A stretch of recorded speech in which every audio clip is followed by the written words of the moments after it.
And often the reaction they get feeds further into, it's the appropriate response to promote the depressed response. What we do is the therapist or whoever is with that depressed person creates a framework in response to that depression that basically embeds it in further. I mean, have you ever had that thing where you're going to go and have an argument with somebody? It might be taking something back to a shop, or you've had bad customer service, and you've got a head full of steam, and you go up and they're ever so nice. And immediately you realize they're being nice to you, and they only have to say a few words around being nice, and immediately your state dissipates. Now that doesn't happen when the person matches your state or gives you the symmetrical opposite. You know, you get symmetry, which is the same state back. So I see your anger and I raise you one level of anger, and then of course we then escalate. Or I see your anger and I go into a response of, oh, I'm so sorry, I didn't mean you to, blah, blah, blah, blah, blah, blah, which often can promote even more anger. But if the person doesn't go into that framework at all, and they go completely somewhere else, then immediately your state will be affected, because you're not able to fit the jigsaw piece into the framework in which you're trying to fit it. So you have to change the piece. It takes practice, and it's really hard to do. Because sometimes the suffering the person presents right in front of your very eyes is awful. It isn't a laughing matter at all, their level of pain. But if you can have a stronger state than theirs, you can actually change that quite profoundly. It just takes practice. Is it more anchor-orientated, sort of state management? Really? State management, and it also experience as well. There will be times where I get tripped up as well. I know I find myself overwhelmed by what I'm being presented. And what I'll then do is I'll play the take back afterwards. Go, okay, at what point did I lose the control of this? Because here's the most important detail, is that you, as a person, needs to be more powerful than your client's symptoms. If you're not more powerful than the client's symptoms, then you can't help the client. And here is the thing that I saw happen way too often in psychiatry and mental health. The staff were more scared of the patient's symptoms than the patients were. I remember I was on a secure unit. I invited myself along. I was there for a number of weeks, every day. Just phoned them up and I said, I need to get experience in your area. Can I come along? So I quit work and I went and spent a few weeks in this secure unit. And here's what I saw. This was the unit where they have airlocks, where there's a double set of doors, and only like bird cages, bird aviaries, so nothing can fly out the cage. Only one set of doors will open at any one time. And often the people being brought into this department were often coming in handcuffs, brought by the police, who were bringing them in under mental health section with the social worker or the CPN or whoever it was. And here's what would happen. The police would drop them off, they'd do the paperwork transfer, they'd dump the person in the room, and then all the staff would go and sit in the office and write the notes. Meanwhile, disorientated, confused, agitated and distressed patient would be sat in the room, just left. None of this, hi, welcome, this is the ward, there's 8 other patients on this department at the moment, these are the staff that are on duty, the shift changes, the toilets are over there, would you like a cup of tea? No. Take a confused person, dump them in the room, everyone bails off to the office to look at the notes, write up the notes, do all the paperwork, which will take them about an hour. Meanwhile, confused patient is sat there. And the person who orientates that patient to the department was invariably another psychotic. No one did this kind of, let's see this through the eyes of the patient coming in, and let's get them, tell them the rules. And so the patients would have to work out the rules themselves. I've seen better orientation programs in prisons than I saw in mental health departments. At least when the prisoners go in, they actually go through a reception process where they get given orientation. They even get given a guidebook as to, the best thing to do in this prison, how it all works and what the routines are. The other inmates come along and go, yeah, you want to stay away from him, he's a bit, no. Keep him with him or he'll kill you. That kind of stuff. At least there's some additional orientation from the organisation, but not in psychiatry, not that I ever saw, certainly. So what would happen is the staff were more scared or more influenced by the client's symptoms than the clients were, or the patients were. And that the staff who were really laid back tended not to give out as much medication as the staff who were really nervy. So you were medicated according to the staff's emotional state. Here is something that happened to me once in a surgical unit I was working in as a general nurse. I was told by a clinician, by a senior clinician colleague, to go and do a particular process.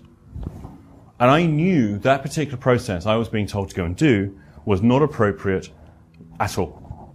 So she said, go and do this. And I went, no. I didn't say anything else. I went, no. And she said, you will do as you're told. And I said, no, I don't think so. And she said, you are here to do as you're told. And I said, that's not true. I'm here for the money and the glamour and prestige of working in this department, but primarily the money. She said, go and do that thing. And I said, no. Next thing I know, I'm in the manager's office, where the clinician, my senior clinician colleague, is explaining to the manager what's going on. And she said, do as you're told, go and do that thing. And I said, no. And she said, you're not here to think for yourself, you're here to do as you're told. And I said, that's not true. I've already told her I'm here for the money.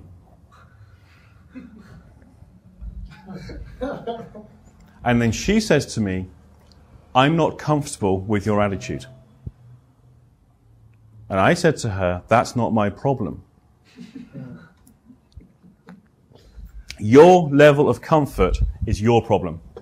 Now, if I'm here because of how you feel, and this department is managed according to your emotions, then I need to really evaluate my management team. She said, I don't like your attitude. I said, there you go again. If I'm here because of what you like and don't like and what you feel, then we really, really need to have a conversation about your emotional state. Are we done?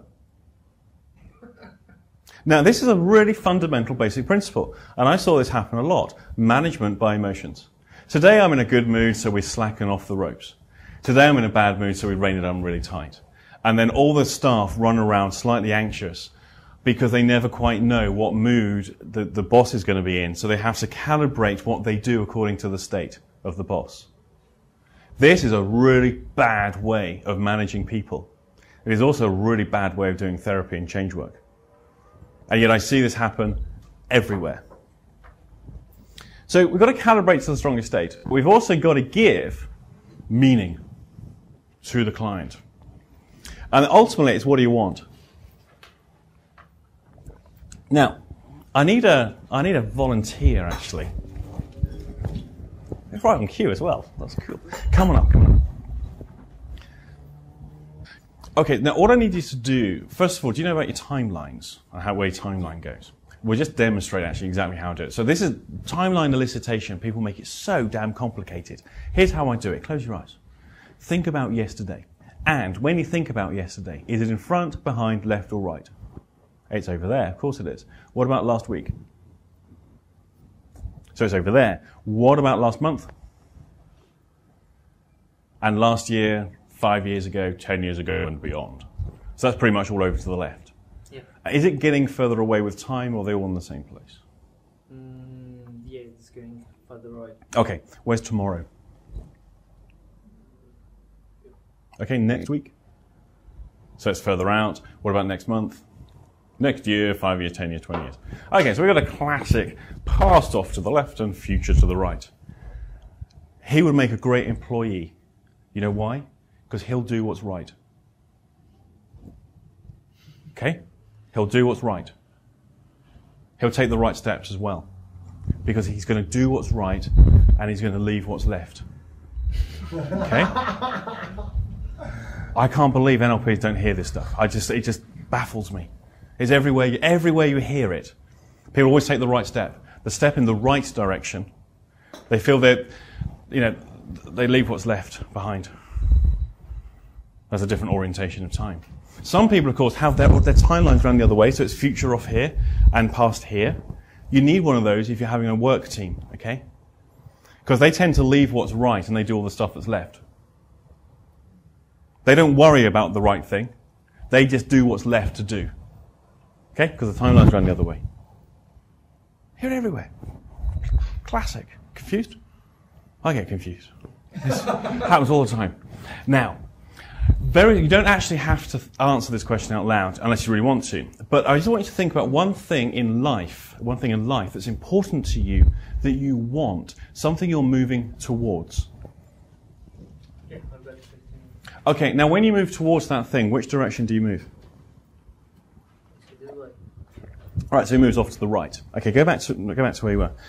So now, the first condition of these four things has been met. We've got direction. How far have you got to go to get that thing? Not far. Not far. How far? 1.5 steps. 1.5 steps. Okay, so now we've got distance as well. Now, we already got the mode of transport, because he just told us. It only has to take 1.5 steps to get there. And how fast? The speed. Okay, easy peasy. So now we've got direction, distance, speed, and mode. It's as simple as that. Thank you very much. Now, we don't need to overcomplicate this thing. But here's what I find with depressives. They'll go, I can't move forward. I've fallen, or they might say something like, I've fallen down too far. I'm too far down in the dumps. Does anyone have a negative emotion that we can just explore a little bit? That we can just work with? It doesn't matter what it is, actually, just to demonstrate the principle. Frustration. Frustration. Now, I've got to ask the question, because I've got to get it running in the neurology there. How do you know you have frustration? Because what I want is close, then moves away.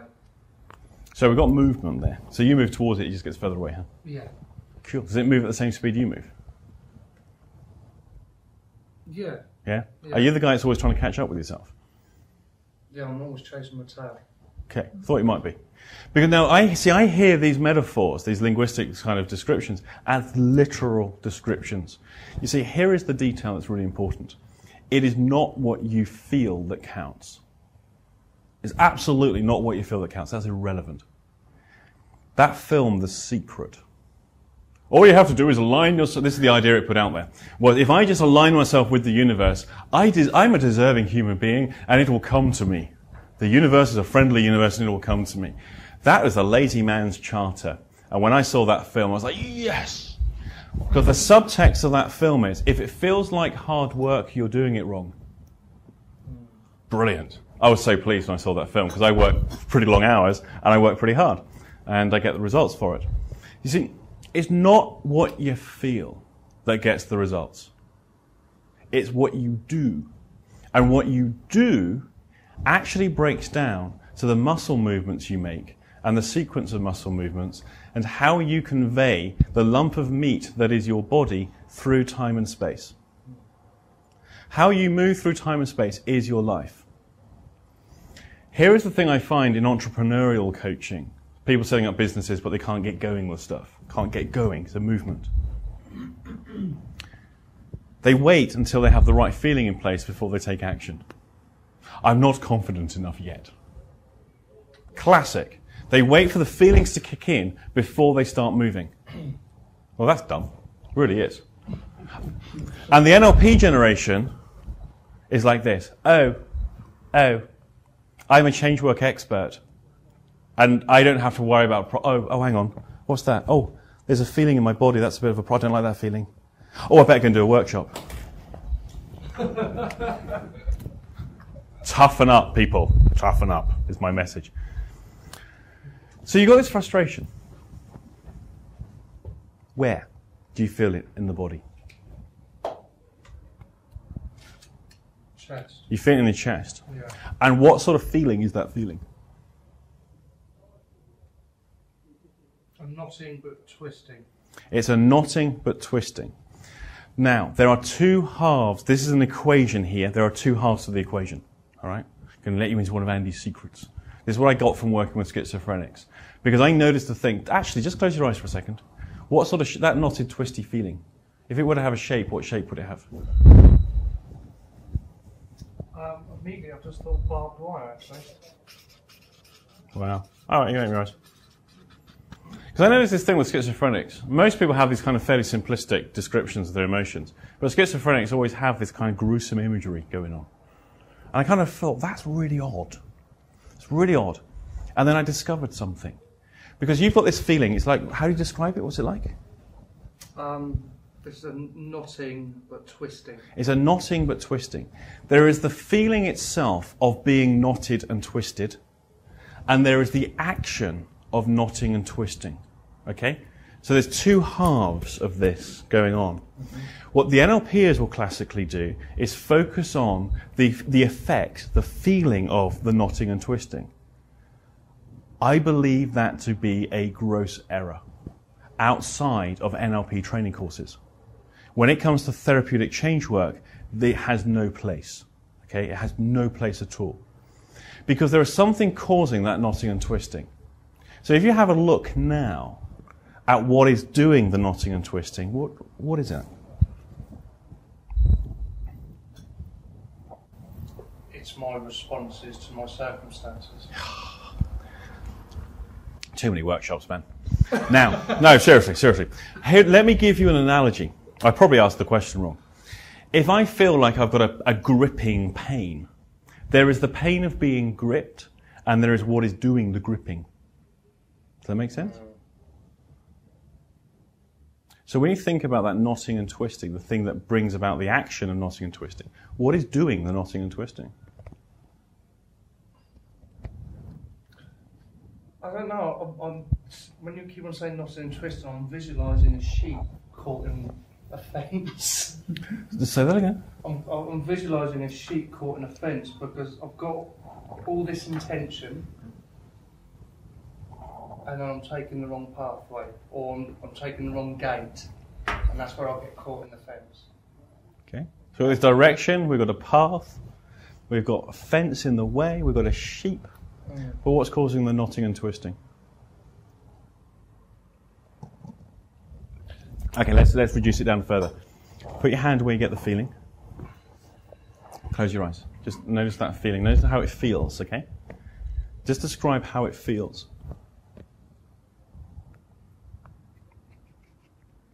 Pulling. It's a pulling. There's the feeling of being pulled, and there is a thing doing the pulling. Describe the thing doing the pulling.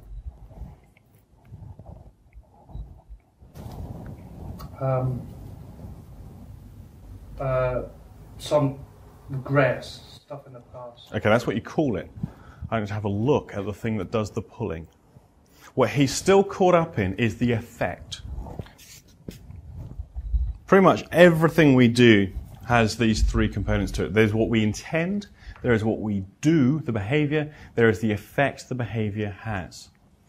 Now, what is stunning about really the brain, because all people seem to have the ability to be like this, it's the ability for the blue bottle to be in the room and go, ooh, it's light. I'm going to fly in that direction.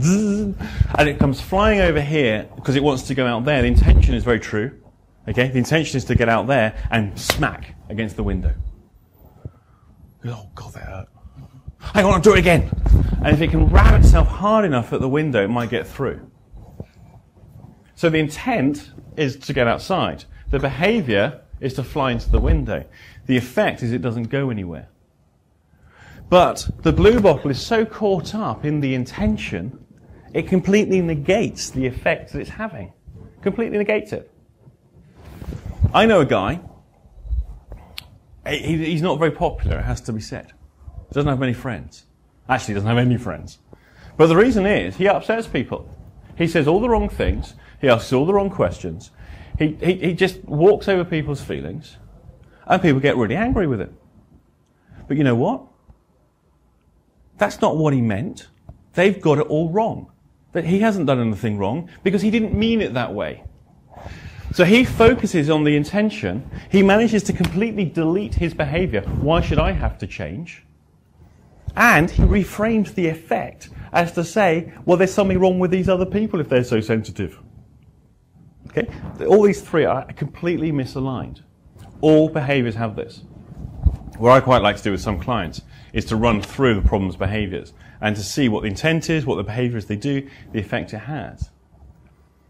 And then they even describe to you the effects it has. But the intention was right, so therefore they must carry on doing it.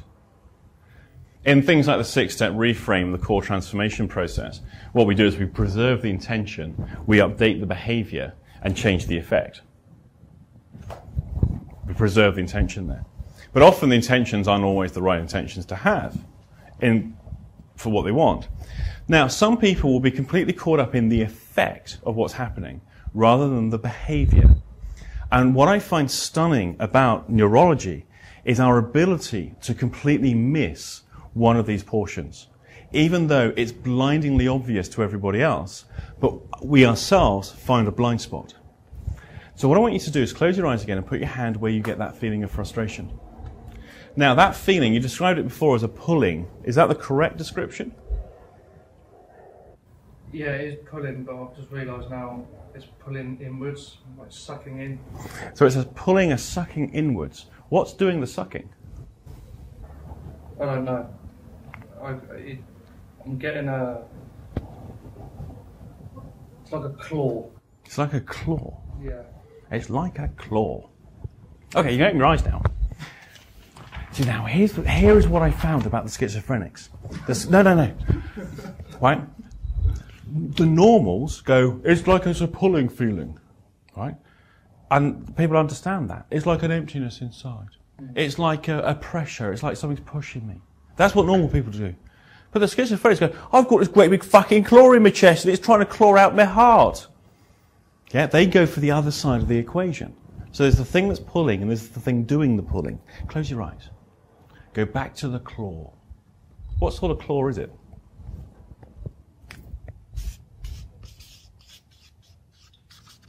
It's metal with spikes on the knuckles. So you've got a metal claw with spikes on the knuckles. Yeah? What else? How big is it? It's massive. It's rusty as well. All right. We've now moved him out of the effect that it has upon him into the thing that produces the effect. We've got this claw. Now, when you have that claw there doing that thing, does it move? It's literally, it's that strong, it just grabs into my flesh and just pulls a big lump of flesh inwards. And how familiar is this claw? Recently just describing it then, but yeah, it feels very, very familiar. Yeah. Where he's been caught so much up in the effect, he describes it as frustration and then has all his story, the storyboard, the explanation as to why I have this feeling. But actually, it's a claw. Which way does it come from? It's inside me, it's grabbing like the... Is it a left claw or a right claw? It's a right claw. It's a right claw. So it's the right claw. Okay, that's useful. When you have that claw doing that, taking some flesh, what's your strategy for dealing with that so far? Just collapsing a ball. Okay, so let me just check. So we've got this guy. There's a great big, massive, in fact. It's not just big. It's a massive, spiky, rusty metal claw. It reaches in and grabs his flesh. And his response is to do what? His strategy for dealing with that is to just collapse on the floor. Cool. How's it working out for you so far? Awful. Okay, so does it work? This is the most important part. What the NLPers would do, the NLP therapists would do, is change the representation of the claw. That's like going, oh, that great big volcano that's going to erupt on your head, just make the picture smaller and further away. That's just nuts. So, what we've got to do is we've got to change his response to the volcano. In this case, it's the response to the claw. Just imagine we've got a guy over here, okay?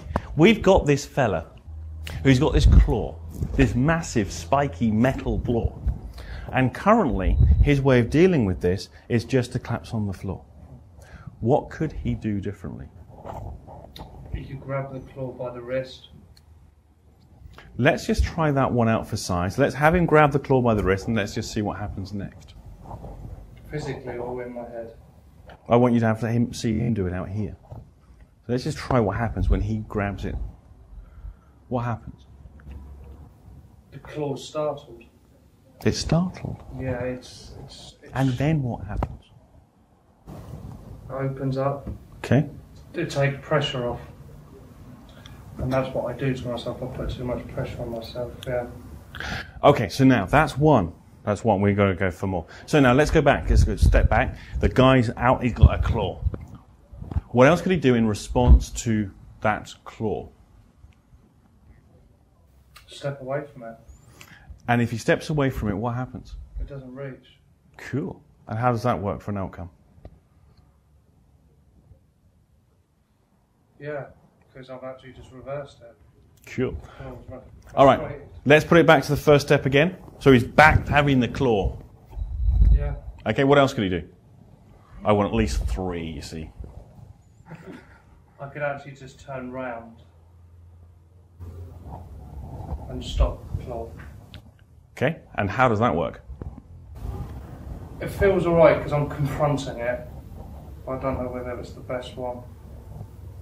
All right, now let's try one more. What's another alternative?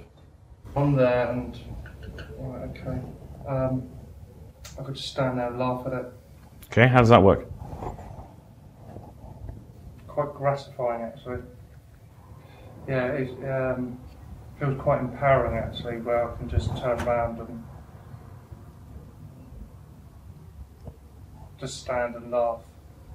Now, what I want you to do is to go back in time, fairly while back, to a time when previously you had that old way of dealing with the claw. This time I want you to use one of the alternatives, or another one if there's something more appropriate to do. And just notice how that changes things for you. It's the turn around, confronting, and just stopping it. It's the confrontation to it, confronting the actual claw. The word responsibility is coming to mind. Now, repeat. Go to a time in the more recent past when previously you had that old thing where you just collapse in a heap. This time, you can go into that time and notice how you can change things. Mm. Cool, huh? Mm. How does that work for you? Yeah, there's an ease to it. Instead of crumbling, there's an ease to it. It's effortless. And now to a time in the future when previously you'd have used the old strategy, collapsed in a heap. You can still do that, of course, if you want to. Some people find that cute. Or you can use one of the others or something else.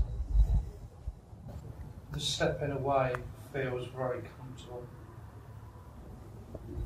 Now, the stepping away is described brilliantly because that's what he does with his feet. We take the right steps in the right direction, come on leaps and bounds, all that kind of stuff, stand up for yourself, put your foot down on something, dig your heels in, all those kind of expressions. And stepping away, this is about movement. Now, what we're trying to do, or the aim of this, is to restore movement to a person. In martial arts, there's a weird thing I noticed. I didn't understand it before, but now I do. All martial arts tend to turn into a philosophy. I never did really much martial arts. I did a bit of Aikido. And the one thing I learned there, which I see happen a lot, is when somebody goes to strike, you don't block their strike. You take the energy and redirect the energy.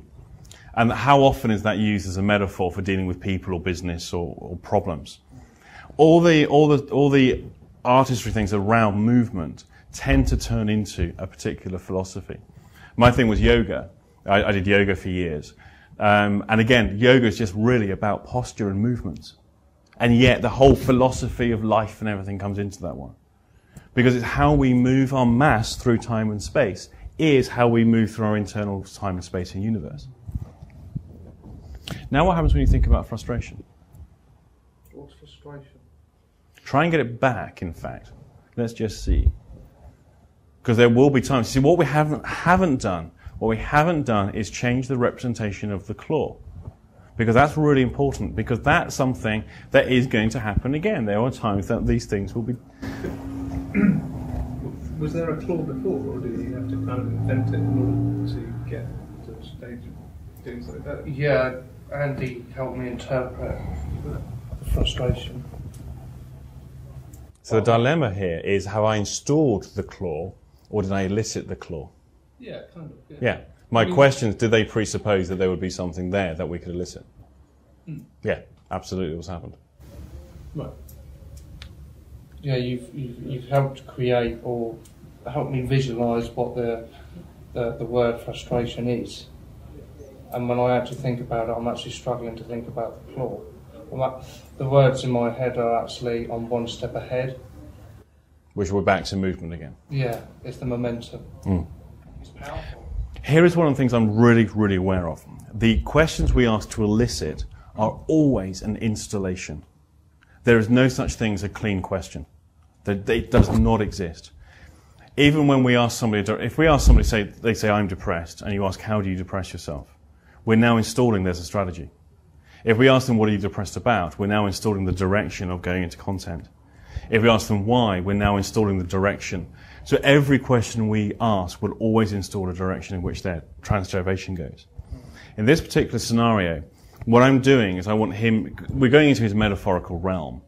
I want him to come out of effect and look more at cause, which is all represented in the metaphor. What I'm really wary to try and avoid as much as possible is suggesting content to people. But sometimes it's easy just to do that and then let them go, oh yeah, I get what he means. So with me, there's a feeling of being gripped and there's the thing that does the gripping. But I'm not going to attribute any objective meaning. So, the claw represents such and such and such, and those tassels represent. I'm not going to go into that at all. We're just looking at how he deals with the representation that he's got. Because for him, the claw is representative of what? The frustration. And frustration is representative of what? Pain. It's just being stuck. So what we've got now is a strategy for how he deals with being stuck, because it all ultimately reduces down to movement. But what I'm seeing NLP therapists do, so people who are now they've done brief NLP courses and now they're working as therapists, is they're focusing on how do we feel about it. The it gets left alone, and it's how we feel that they're focused on changing. Yeah. Which is all well and good in personal development, but in terms of therapy and change work, it's not necessarily the best way forward. Because then we have what I regard as happy idiots. They become indifferent to their problems, but they don't deal with the problems. They just feel better about it. Prozac is much more effective, and it's probably cheaper as well. Now, we can move this now into steps, because it's the way you move your feet that's really important. Because when the person takes the right step, which foot moves with the right step, and what sort of step is that? For some people, they take big steps. I take big steps forward. Some people take that tentative first step. Some people put their foot in it. Some people just leap in with both feet. Some people jump ahead of themselves. There was a guy I was working with this week. His thing was, he was a profoundly depressed individual. And what he was saying was that he can't move forward. He absolutely cannot move forward with his life at all. Can't do it. So you can't move forward, huh? He went, no. I fell off the wagon. This was what he said, because he was a drinker. I fell off the wagon, and it's like I've just tumbled down a hole. So I said, what sort of hole? And he said, oh, you don't want to know, mate. And I said, I don't play that game. If I ask a question, it's because I want to know the answer. What kind of hole? And he said, it's a really dark and lonely place. Now he's in his figurative of speech, yeah? I'm hearing it literally. So he's in a hole that's a dark and lonely place. And I said, how deep is this hole?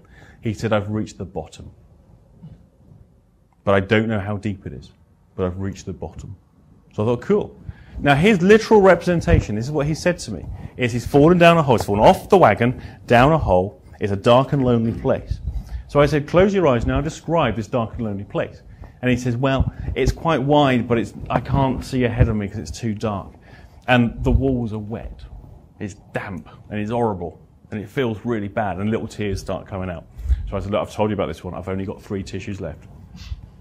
I said, hold the tears, because there might be worse to come. So he describes it. So I said, so when you're in this hole, what are you trying to do? He said, I need to move forward with my life. I need to move forward in my life, because then I can get up in the world. Here's what I'm hearing, round the wrong way. Maybe he needs to go up in the world first, and then he can move forward. But he's got it round the wrong way. So he's down at the bottom hole trying to move forward, and he can't go, and that's his frustration, that's his difficulties. Here's the thing I found in India. They build wells, and they put ladders in. They put ladders in the wells when they build them, so people can climb out when they fall in. What I've noticed that what people tend to do is when they fall down their own man-made holes, they don't have any resources to deal with it. They don't put insurance in place first. They wait until they're in the pit, and then they try and get out the pit when they're in the least resourceful position to do anything about it. Which is what I couldn't believe about these depressives sitting around in a circle every day, doing group therapy, or every other day, doing group therapy talking about how bad they felt. Because none of this seemed to be building a direction for them. So I said to this guy, where do you need to be? He said, forward. So I said, you're in the bottom of a hole, it's really deep, you're at the bottom, you can't go anywhere, and you need to move forward. He said, yes, that's what I've come to see you for. That's why I'm here. Starts getting frustrated. He can't see it, of course. He can't see this strategy he's applying of moving forward isn't going to work. Now, this thing about mood, you see, mood is about elevation. This comes from Charles Faulkner's observations. What Charles Faulkner was saying was that elevation is very much about mood. We cheer up, we lift up, we fall down a hole, we go into the pits of despair. It also reflects what happens with the sun. The sun rises, it gets brighter. The sun goes down, it gets darker. We've evolved to interpret things in these ways because that's what has happened on this planet. If we were on a planet where everything was upside down, we'd probably have it the other way around. So we worked on ways to get him out the hole. And then he could move forward. Really easy. He was in the pits of despair. The pits of despair. And all we had to do was get him up and move him forward so he's away from the hole. Now he's out the hole, I said, what do you want to do? He says, I need to cover it over. Yeah, of course you do. You need to cover it over. Like everything else in your life that's wrong? Oh, shit. Yes. Because the metaphors by how he does that was a description of his strategies for how he deals with problems in his life. Covers it over. Simple. Now we're going to do an exercise, actually. Does this make sense to people about the strategies? If we were doing a longer workshop, I was going to get you all to do one of these. But really quickly, here is just the way that I now start to do a strategy for people around this one. You see, with these depressives in the unit, there was no point in the position they're in now. They have no resources. They're depressed. They're basically at the shit end of life. That's why they're banged up in a psychiatric unit, drugged every day. Okay? Because life doesn't actually get too much worse than that. So working with them in this position doesn't help build. They'll dismiss everything. They will say, oh, that's not going to work for me because. They will go into all of their reasons why they can't do it. Because they can't. That's where they're at. So what I'll get the person to do is to go here. I'll bully them into telling me what they want. One kid I worked with, 15-year-old young offender, I said, what do you want? And he said, I want to be Brad Pitt. And I said, I've got news for you, the job's taken. There's some geezer called Brad Pitt going around doing that job. He said, no, you don't understand. I want to be a Hollywood actor. I want to be in Hollywood. Okay, when? Okay, when? He said, when I'm 19. Now, we've got direction and distance. Direction and distance is to be in Hollywood, Brad Pitt, okay? And distance is measured by time. Or time is measured by distance, sorry. So, here's what I get him to do. Future's in front of him, past is behind him. It's how he's enabled to make the same mistakes again and again. Rather than work with him here in this position as a 15-year-old kid with a bad attitude, what I get him to do is to move forward through time to when he's 19, and he's in the fantasy of being this Hollywood actor. Because I know he's had the fantasy. Of course he has. People have dreams all the time about stuff, and it's where they go inside their mind. I put out the details. I want to know where he's living. How many bedrooms, how many bathrooms, who's he living with? What cars he got parked out the front? What colour is it? What kind of seats? What music is in the stereo? I want details, every single tiny detail. I want the full fantasy. And I'm writing the whole thing down on a flip chart. I then get him to go back one step. Okay, one step. About movement and transport, feet. One step. So now what is he doing here, one step before there, that enables that to happen? What is he doing here that enables that to happen? Well, he's living over in the States, he's got some acting work, he's got a good agent, he's networking, he's got a portfolio, blah, blah, blah, blah, blah. Okay, now go back a step. What is he doing here that enables that to happen? Well, he's finished school, he's got some good qualifications, blah, blah, blah, blah, blah, blah, blah. Write the whole thing down. Now he comes back a step. What is he doing here that enables that to happen? Well, he's at school, he's getting some tuition to catch up with the work that he's missed, blah, blah. He's keeping out of trouble, he's staying off the drugs, he's staying away from the alcohol, staying away from the guys that are trouble, etc., etc. And what is he doing here, in the now, I put a Lex on the floor, in the now, what is he doing that enables that to happen? I'm apologizing to the principal and asking to go back to school. To which I say, when? And he says, give me the phone. We look up the number, give him the phone, he makes the appointment, he goes in for an appointment that afternoon, he's back at school the next day. Because now he knows how to take steps in the right direction for him. Because he knows where he's going, he's got a direction. Previously, he only had one step at a time. And the one step was, apologize to the principal, go back to school. To which he goes, no, you can't tell me what to do. Let me cop an attitude with you and tell you the reasons why I can't. But now, to make that phone call takes him to Hollywood in a number of easy steps in terms of his representation. It's the easiest thing in the world to do. I have done this with large numbers of people, profoundly depressed people, and it works tremendously well. The trick is you don't start with them here. You sort out some of their strategy stuff first, okay? And once you've done that, you can move them to here, and then you reverse engineer it back, step by step. You don't have to do it through three-dimensional space. You can simply do it as a theoretical thing, pen and paper. Start with the outcome, work it back in increments to the present day. That's not going to work. Let me give you a real quickie. Because I'm going to give you some of the things that I will do to now solve some of the problems that come up, which may answer this question for you. If we look at time, so that's past, that's future, and say the person is here now, okay? And there was something that happened in the past for which they feel guilty. And they feel guilty, and it's here in time. Now, the reason they feel guilty is because they look back in time, yeah? Now, it could well be, simultaneously, if they're really unlucky, not only have they got guilt, but there's something in the future, okay, at which they feel anxious, because often they'll fear the consequence or whatever else. So the difficulty that this person's now got, they can't retreat into the past because it's full of guilt, and they can't retreat into the future because it's full of anxiety. Okay? In which case, what I'll do in the anxiety is I'll deal with those, exactly what I do with yourself. We'll deal with that strategy. But if we can now move that person in their awareness so that before the event, okay, it's no longer guilt. Because if they're before the event happened, they don't have any guilt. Does anyone have guilt that we can just quickly work on and demo? Anyone, you don't have to tell us what it is, by the way. Which, actually, I ought to just mention at this point. What my questions for people where, okay, what's the problem? I'm depressed. I go, I get that. What's really the problem? On the odd occasion, something will come bursting out of that person's mouth that they weren't even expecting to say. Somebody said to me yesterday, her words were, I need to leave my husband. My response was, is this the first time you've ever said that out loud? And she said, yes. Now, that assessment form where I got reams and reams and reams of horror story about her misery and her upbringing and everything else, suddenly we can, that's not what's going on here.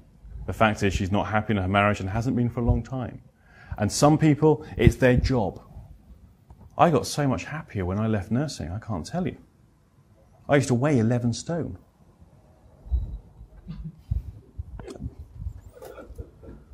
I'm now normal weight. I was really skinny. But there are certain people, and they don't know, of course. I didn't know that a lot of things in my life were caused by the fact I hated my job. You know, it's these things.